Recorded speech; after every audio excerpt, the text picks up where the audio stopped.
बूंदी, बूंदी है ना, बूंदी, बूंदी का मैंने पूछा साथ में चौहान हाड़ा चौहान, बूंदी का अंदर कौन हाड़ा चौहान, बूंदी को संस्थापक कौन हो? देवा, देवा हाड़ा, देवा हाड़ा के बाद में एक कौन आयो? बरसिंह आयो, देवा हाड़ा के बाद में कौन आयो? बरसिंह आयो,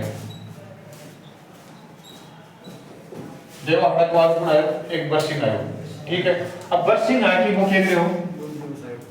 बूंदी बसायो, तारागढ़ दुर्ग का निर्माण करो, ठीक है। तारागढ़ दुर्ग बना दियो।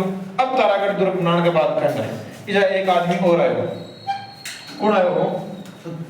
सुरजन आयो, सुरजन हाड़ा, सुरजन को नाम सुना था वैसे, है ना? सुरजन हाड़ा अकबर के साथ में, अकबर को इसने रणथंभौर उपद्रव के दान में दिया था।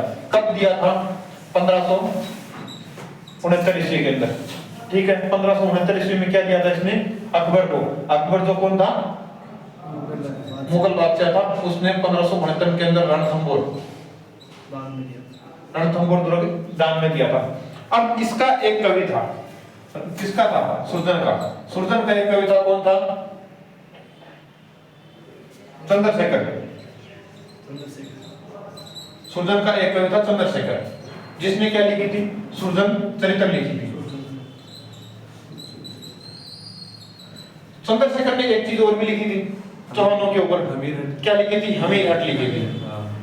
क्या लिखी थी इसने? एक हमीर हट लिखी थी, ठीक है। अब इसके बाद में एक और आया था, बुद्ध सिंह। नाम सुना है? बुद्ध सिंह आया वो, हाँ। देखो अब बुद्ध सिंह आया वो, बुद्ध सिंह के साथ में एक और चीज है, बुद्ध सिंह के दो पुत्र थे, एक दलेर सिंह, एक उम्मेद सिंह। सवाई सिंह को जीतो, बुद्ध सिंह को जियो। दलेर सिंह था, बुद्ध सिंह नहीं था, दलेर सिंह था। देखो एक बात बताओ, बुद्ध सिंह और दलेर सिंह, एक मिनट एक बात देखो, बुद्ध सिंह के दो थे, एक था दलेर सिंह, एक था उम्मेद सिंह। बुद्ध सिंह के पहले वो नहीं कि पुत्र नहीं हो रहे थे, तो इसने दलेर सिंह को गोद में लिया, दलेर सिंह को इसने गोद लिया। अब गोद लेने के बाद में इसका पुत्र हो गया उम्मेद सिंह। अब सोया जय सिंह था, ये सोया जय सिंह का ये कौन था? ये दामाद था, ये सोया जय सिंह का दामाद था। हाँ सुनो एक मिनट, ये सोया जय सिंह का दामाद था। इसने अपनी बेटी ब्याही थी, सोया जय सिंह ने अपनी बेटी दलेर सिंह को दी थी। अब सोया जय सिंह तो ये चाह रहा था कि इसके बाद में ये बना। अच्छा, बुद्ध सिंह की एक बुक होती, बुक का नाम है निहतरंग। क्या था? बुद्ध सिंह की एक बुक का नाम क्या है? निहतरंग। बड़ी है, कभी नाम सुना है? देखो अब एक चीज और हुई थी, उम्मेद सिंह। अब उम्मेद सिंह तो सोच रहा था कि मैं राजा बनूं, और दलेर सिंह सोच रहा था कि मैं बनूं। अब बुद्ध सिंह दलेर सिंह को तो कौन बनाना चाहता था? सोया सिंह। और उम्मेद सिंह को कौन बनाना चाहता था? उम्मेद सिंह खुद बनना चाहता था, उम्मेद सिंह को बुद्ध सिंह बनाना चाहता था। उम्मेद सिंह ने सहायता ली मराठों की, मराठों की। तो एक क्वेश्चन ये भी है कि राजस्थान के अंदर सबसे पहले मराठा किसने बुलाए थे? बूंदी रियासत ने बुलाए थे, उम्मेद सिंह ने बुलाए थे, ठीक है। कब आए थे? ये आए थे 18वीं शताब्दी के शुरुआत के अंदर, 1711 ईस्वी के अंदर। कब आए थे? 1711 ईस्वी के अंदर मराठा आए थे। जितने दिन तक ये सोया सिंह जिंदा रहा, उतने दिन तक यहाँ पे राज किसने किया? दलेर सिंह ने किया था। और इसके जाने के पश्चात किसने किया? उम्मेद सिंह ने किया था। तो ये फिर उम्मेद सिंह ने किया। और इसके बाद में एक और कौन था? लास्ट कौन था? विष्णु आया था। विष्णु ने 1818 के अंदर अंग्रेजों के साथ संधि कर ली थी। तो चौहान वंशों का बूंदी के अंदर सीधा सीधा यही है। पहले आया था देवा ने इसकी स्थापना की थी। फिर आया था बरसिंह ने तारागढ़ दुर्ग का निर्माण किया था। फिर सुरजन आया था 1569 ईस्वी के अंदर, इसने अकबर को रणथंभौर दुर्ग दान में दिया था।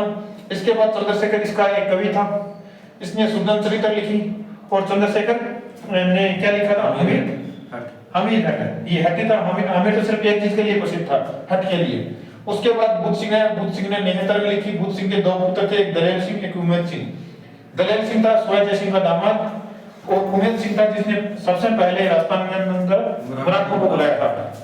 1711 ईस्वी के अंदर ये मराठे यहाँ पे आए थे, ठीक है। अब देखो इसके बाद विष्णु ने संधि कर ली थी, किसके साथ संधि कर ली थी? अंग्रेजों के साथ संधि कर ली थी। कब की थी? 1818 के अंदर। सबसे आखिरी में कौन सी रियासत ने संधि की थी? सिरोही ने की थी। कब की थी? 1823 में। किस राजा ने की थी? शिव सिंह ने की थी। ठीक है। सिरोही किसने बसाया था? कब बसाया था? 1425 के अंदर। ठीक है। अजमेर कब बसाया था? 1113 ईस्वी में। किसने बताया था? अजयराज ने। चौहानों का संस्थापक कौन था? वासुदेव, जिसको आदि पुरुष के नाम से भी जाना जाता है। और उसके बाद जालौर संस्थाओं को चौहानों का कौन संस्थापक था? कीर्तिपाल। रणथंभौर चौहानों का संस्थापक कौन था? गोविंदराज। ठीक है। और इसके बाद में एक मतलब वह चौहान शासक जिसने इल्तुतमिश को हराया था। हाँ, वीर नारायण। रणथंभौर का था जिसने इल्तुतमिश को हराया था, वीर नारायण नाम था। ठीक है। राजस्थान का पहला जलजौहर कब हुआ था? 1301 में। किसके नेतृत्व में हुआ था? रंगदेवी के नेतृत्व में हुआ था। हमीर देव की पत्नी थी रंगदेवी। हमीर महाकाव्य किसने लिखा है? नयनचंद्र सूरी ने। ठीक है। उसके बाद हमीर सूरी किसने लिखा? वो हमीर हट किसने लिखा है? हमीर रासो किसने लिखा है? जोधराज ने। ठीक है। और उसके बाद हम वहां से चले। जलालाबाद किस दुर्ग का नाम रखा गया था? जालौर का। खैराबाद किसका नाम रखा गया था? सिवाना दुर्ग की कमान किसको सौंपी गई थी? कमालुद्दीन के नेतृत्व में किया था। ठीक है। जालौर दुर्ग में किसने धोखा किया था? हाँ, दहिया बीकानी गद्दारी की थी। हमीर के चौहानों में कौन थे? उसके सेनापति कौन थे जो खिलजी के साथ मिल गए थे? रणमल और रतिपाल दो थे जो हम खिलजी के साथ मिल गए थे। खिलजी के दो लोग इधर आए थे। कौन थे वो? महमूद शाह और केबरू। दो लोग उधर आए थे। ठीक है। आज इस्लाम का घर कुफर का घर हो गया, ये किसने बोली थी? अमीर खुसरो ने। हाँ। और रणथंभौर दुर्ग के बारे में। और ऐसे 10 दुर्गों पर मुसलमान के एक मूंछ के बाल के बराबर नहीं समझते हैं। जलालुद्दीन खिलजी ने। ठीक है। जलालुद्दीन खिलजी ने कब आक्रमण किया था रणथंभौर पे? 1291 नहीं, 98 के लगभग किया था उसने। उसमें मर गया था। उसने फिर किया था, उसमें वो हार गया था। फिर 1301 के अंदर जेडीके आया था। हाँ, जेडीके आया था। जेडीके के फिर ये किया था। चलो ठीक है। पहले बूंदी लिखोगे, है ना? बूंदी के अंदर कुछ एक बातें लिखवा देता हूँ, फिर इसके बाद हम कोटा की तरफ चलते हैं।